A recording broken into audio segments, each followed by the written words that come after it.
ख़वातीन की सेहत से जुड़ी खामोश मगर आम बीमारी जो आहिस्ता आहिस्ता जिस्म में तब्दीलियाँ लेकर आता है, जिसमें बालों का झड़ना, वज़न का बढ़ना और माँ बनने की ख्वाहिश का पेचीदा हो जाना। माहिरीन के मुताबिक पाकिस्तान में हर 10 में से एक खातून इस मसले का सामना कर रही है।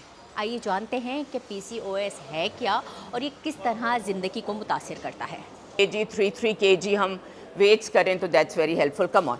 1 2 air lunges, these are known as air lunges. 3 8 डॉग शाइन बहुत अच्छा कर रही है. 10 this is the air squat. पहले ये समझिए पीसीओ क्या है। ये हार्मोनल इम्बैलेंस में जिससे कि बच्चियों में एक्नी यानी कि मुहासे निकलने लगते हैं और सर के बाल झड़ने लगते हैं, वो मोटी हो जाती हैं, पेट मोटा हो जाता है, माहाना निज़ाम में ख़राबियाँ होने लगती हैं और उनका वेट गेन होने लगता है, उनके जिस्म पे गैर ज़रूरी बाल आने लगते हैं, उनके सर के बाल झड़ने लगते हैं और वो अपनी इस फिगर से परेशान हो जाती हैं।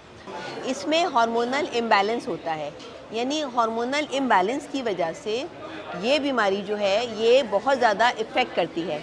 इस वक्त इसका इंसिडेंस सोसाइटी में 52% से भी ज़्यादा एक्सीड कर चुका है। तो अगर हम अपना लाइफ स्टाइल चेंज करें, अगर हम खाने में प्रोटीन का इस्तेमाल करें, कार्बोहाइड्रेट का इस्तेमाल बंद करें और रोज़ाना एक्सरसाइज को अपनी आदत बनाएं, और सबसे अहम बात जिस पे हम तवज्जो नहीं देते वो है रात को देर तक जागना। हमारी बच्चियां, हमारी ख़वातीन अब रात को देर तक जागती हैं और सुबह देर तक सोती हैं। इससे वो हार्मोन जो हमारे जिस्म में हमारे एक्स को अच्छा करने के लिए अल्लाह ने रिलैक्सिंग हार्मोन हमें दिए हैं, जो रात में रिलीज़ होते हैं, वो नहीं रिलीज़ हो पाते और हमारा जिस्म अंदरूनी टूट फूट का शिकार हो जाता है। ख़वातीन की हेल्थ का इशू है, उनके हार्मोन्स डिस्टर्ब होते हैं और उनके जितनी भी उनकी जैसे हार्ट है, उनकी ओबेसिटी है, उनका रिप्रोडक्टिव सिस्टम है, कैंसर के ख़तरात हैं, ये सब चीज़ें को इसके साथ ये सब चीज़ें शामिल हो जाती हैं। तो ख़वातीन को कुछ आइडिया नहीं होता है कि उनके साथ क्या हो रहा है, लेकिन जब उनको बच्चे नहीं होते हैं तब आती हैं कि हमारा इलाज करना है और उसका जब आप देखते हैं तो पता चलता है कि इनको बांझपन का इशू है। तो बांझपन बिल्कुल इसके साथ ताल्लुक़ रखता है और बड़ा स्ट्रॉन्ग ताल्लुक़ रखता है। टीनेजर्स को भी इफ़ेक्ट करता है।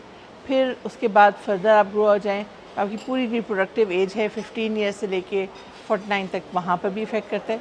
और फिर इसके effects after the reproductive age group, perimenopause, menopause, इसके अलावा खाम खामे लोग, हमारे यहाँ एक कॉन्सेप्ट है कि जी माहवारी आनी चाहिए, अगेन वही महीने के महीने और खुल कर आनी चाहिए। फिर उसके लिए क्या करते हैं लोग कि खाम खामे हार्मोन्स की दवाइयाँ खाना शुरू कर देते हैं। हमें ये चीज़ें भी अपनी गर्ल्स से और माओं से डिस्कस करने की ज़रूरत है और उनको बताने की ज़रूरत है।